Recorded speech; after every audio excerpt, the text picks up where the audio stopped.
धरती पर ऐसे कई स्थान हैं जो अपनी रहस्यमयता और अनोखेपन के लिए प्रसिद्ध हैं। ये स्थान हमें प्रकृति और इतिहास की गहराइयों में झांकने के लिए प्रेरित करते हैं। इन रहस्यमय स्थानों की कहानियां हमें यह सोचने पर मजबूर करती हैं कि हमारे आसपास की दुनिया कितनी अजीब और अद्भुत हो सकती है। यह कहानी हमें यह समझाती है कि दुनिया में अभी भी बहुत कुछ ऐसा है जो अज्ञात और रहस्यमय है। हमें हमेशा खोज और अनुसंधान के लिए प्रेरित होना चाहिए ताकि हम इन रहस्यों के पीछे की सच्चाई को जान सकें। धरती के ये रहस्यमय स्थान हमें यह याद दिलाते हैं कि हमारी दुनिया अद्भुत और अविश्वसनीय है और इसमें छिपे रहस्य हमें हमेशा मोहित करते रहेंगे। स्नेक आइलैंड, इल्हा दा क्विमाडा ग्रांडे, ब्राजील का विस्तृत विवरण। स्नेक आइलैंड, जिसे स्थानीय भाषा में इल्हा दा क्विमाडा ग्रांडे कहा जाता है, ब्राजील के तट से लगभग 33 किलोमीटर दूर अटलांटिक महासागर में स्थित है। यह द्वीप अपने अत्यधिक विषैले सांपों की वजह से दुनिया के सबसे खतरनाक स्थानों में से एक माना जाता है। इसका क्षेत्रफल लगभग 43 हेक्टेयर है और यह ब्राजील के साओ पाउलो राज्य के अधिकार क्षेत्र में आता है। इस द्वीप का सबसे प्रसिद्ध और खतरनाक निवासी गोल्डन लांसहेड वाइपर, बोथ्रोप्स इंसुलारिस है। यह सांप दुनिया के सबसे विषैले सांपों में से एक है। इसकी लंबाई औसतन 70 सेंटीमीटर होती है, लेकिन कुछ विशेष परिस्थितियों में यह 118 सेंटीमीटर तक बढ़ सकता है। इस सांप का विष इतना खतरनाक है कि यह मानव मांस को पिघला सकता है और इसके काटने से इंसान की मृत्यु कुछ ही मिनटों में हो सकती है।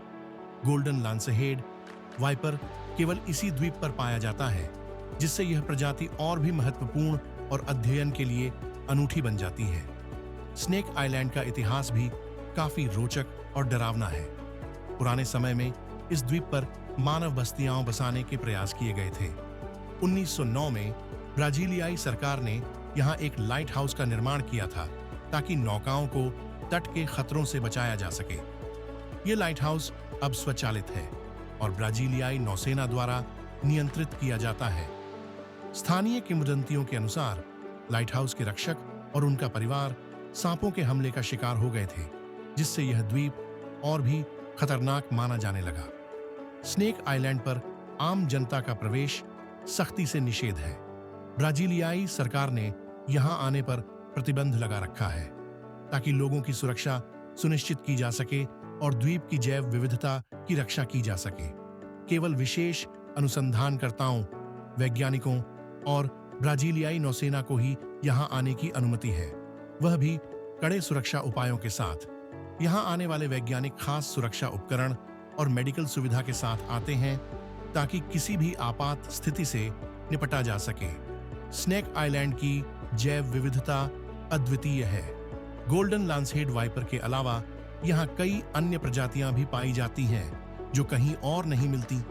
द्वीप पर विभिन्न प्रकार के पौधे, कीड़े, पक्षी और छोटे स्तनधारी पाए जाते हैं। यहाँ का पारिस्थितिकी तंत्र अलगाव के कारण विशेष रूप से अनोखा है।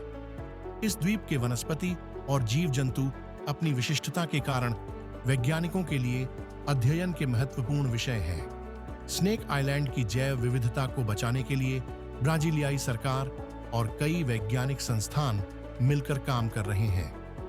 यहाँ की प्रजातियों को संरक्षित करने के प्रयास निरंतर जारी हैं ताकि इन अद्वितीय जीवों और उनके आवास को बचाया जा सके। इस द्वीप को बायोस्फीयर रिजर्व के रूप में भी मान्यता दी गई है, जिससे इसके संरक्षण के प्रयासों को और बल मिलता है। स्नेक आइलैंड का भविष्य संरक्षण के प्रयासों पर निर्भर करता है। जलवायु परिवर्तन और मानव हस्तक्षेप के कारण द्वीप की जैव विविधता को खतरा हो सकता है। वैज्ञानिकों का मानना है कि इस द्वीप के पारिस्थितिकी तंत्र का अध्ययन करके हम समझ सकते हैं कि अलगाव और विशिष्ट पर्यावरणीय परिस्थितियां जीवों के विकास और अस्तित्व को कैसे प्रभावित करती हैं। इस प्रकार स्नेक आइलैंड अपने खतरनाक निवासियों, विशेषकर गोल्डन लांसहेड वाइपर और अनूठी जैव विविधता के कारण विश्व भर में एक रहस्यमयी और महत्वपूर्ण स्थान के रूप में जाना जाता है। यह द्वीप न केवल खतरों से भरा हुआ है, बल्कि यह वैज्ञानिक अनुसंधान और जैव विविधता संरक्षण के लिए भी अत्यंत महत्वपूर्ण है। If you like the video, please subscribe our channel and press the bell icon.